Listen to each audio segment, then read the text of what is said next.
Est-ce que le stun va avoir une place dans la méta de Riftbound? Ce qu'on va voir aujourd'hui grâce au nouveau reveal de Calm la couleur verte, avec, pour commencer, le Solary Shield Bearer.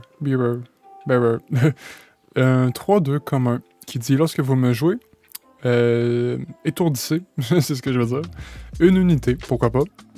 C'est seulement sur notre tour, donc ça nous donne peut-être un avantage, ben évidemment un avantage en combat, à voir si c'est si utile que ça. Le Sunlit Guardian, une onde commune 3-3, Shield et Tank. Donc c'est le genre d'unité que j'aime bien, ça rentre dans à peu près tous les decks, et c'est évidemment utile pour mieux protéger des BF. Mask of Foresight, une carte que j'aime particulièrement, donc un gear pour 2. Lorsqu'une unité alliée attaque ou se défend seule, donnez-y plus 1 de might ce tour-ci. Donc, Master Yi dit merci, bien entendu. Sinon, je sais pas... Ben, je pense que c'est quand même flexible comme carte dans d'autres decks. Ça va évidemment être excellent avec Yi. Peut-être même trop, on va voir ça. Reinforce, une carte fort sympathique que j'ai pu jouer déjà un petit peu. 5, un sort uncommon. Regardez les 5 premières cartes de votre deck principal. Vous pouvez jouer une unité parmi celles-ci. Son coût d'énergie est réduit de 5, recyclez le reste. Lorsqu'on regarde l'ensemble des cartes, je le fais via Piltover Archive, on a 24 unités qui coûtent 5 d'énergie. Et on en a 1, 2, 3, 4 en vert, en calme. Alors c'est pas énormément, mais ça, en fait c'est à peu près... Ah non, ah oui, ça, 4. Non, 5, désolé. Ouais, c'est ça. 5 unités, c'est pas trop mal. Mais est-ce que c'est si... Là, sûr que 5 c'est un monde parfait parce que c'est tout pile, mais après, évidemment, dès qu'on monte à 6, il y a le double de cartes disponibles. Il y en a 24 aussi qui coûtent 6. En calme, en vert, il y en a 1, 2, 3 qui coûtent 6. Donc, 4, encore une fois. En comptant les cartes du Proving Grounds, c'est pour ça. Donc, je sais pas trop. Carte intéressante, mais est-ce que c'est si pratique que ça? Je sais pas. Le Wizened Elder, j'adore le visuel de la carte. 4-4, uncommon. Lorsqu'il est buff, il a un might de plus. Donc, il devient à 6 finalement. C'est correct, je pense. C'est pas fou, mais c'est ça. Les decks buff, le problème, je trouve, des fois, c'est que c'est bien de buffer. Le plus 1, c'est cool. Mais il faut trouver de l'extra pour vraiment dire que ça vaut la peine de... Pas de travailler à, là, mais de forcer à donner des buffs, de vraiment réussir à donner des buffs.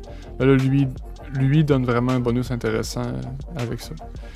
Blitzcrank, une carte que je trouve vraiment très cool. 5-1-5, une fameuse unité à 5. Une rare qui a tank. Et lorsqu'on le joue sur un battlefield, on peut déplacer une unité ennemie ici. Et lorsqu'il contrôle un BF au début de notre tour, on le retourne dans notre main. Fait que when I hold, c'est... ça se ferait avant le scoring, si je ne me trompe pas sur ça.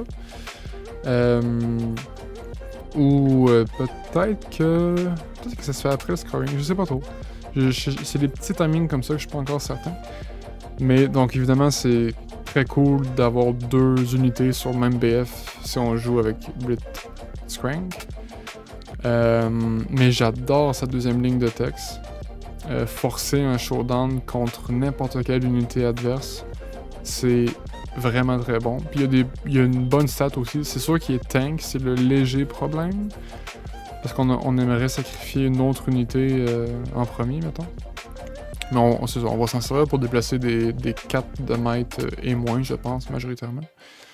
À voir. On passe ensuite à Mage Seeker Warden, une unité rare 6-1-5 qui dit lorsque je suis comment lorsque je suis à Battlefield, les adversaires ne peuvent seulement jouer des unités à leur base. Donc ils peuvent pas renforcer leur Battlefield qu'ils contrôlent déjà. Et également, lorsqu'il est un Battlefield, les sorts et les habilités ne peuvent pas redresser, donc ready, les unités et les gears adverses. Extrêmement gossant comme carte. Donc lui, il va se faire... C'est un remove on-site, comme on dit. Donc faut le dégager. Dès qu'il sort, il faut aussi le dégager parce que sinon il va tourner la game autour de lui puis ça va être très, très chiant pour nous. Donc, fort intéressant, je pense, comme rare. Une autre rare, on sort pour 3 Party Favors. Trop de visuel. Chaque autre joueur choisit des cartes ou des runes. Pour chaque joueur qui a choisi carte, vous et ce joueur-ci piochez une carte. Pour chaque joueur qui a choisi rune, vous et ce joueur-ci channeler une rune inclinée.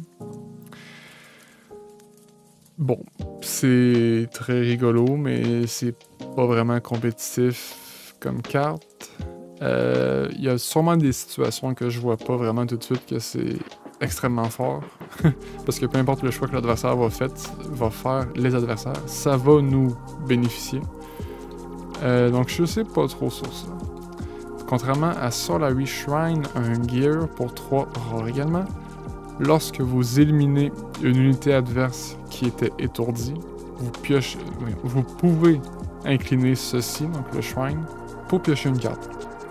Donc un petit engine de pioche pour les decks stun. Je dis oui. Tasty Faithful, ensuite une rare 7-6, donc des gros stats. Qui a Accelerate aussi, donc 8-1 pour le faire entrer en jeu prêt, redressé, pour 6 de mètres seulement. Mais par contre, il a Death Knell, Channel 2 Runes Exhausted and Draw 1.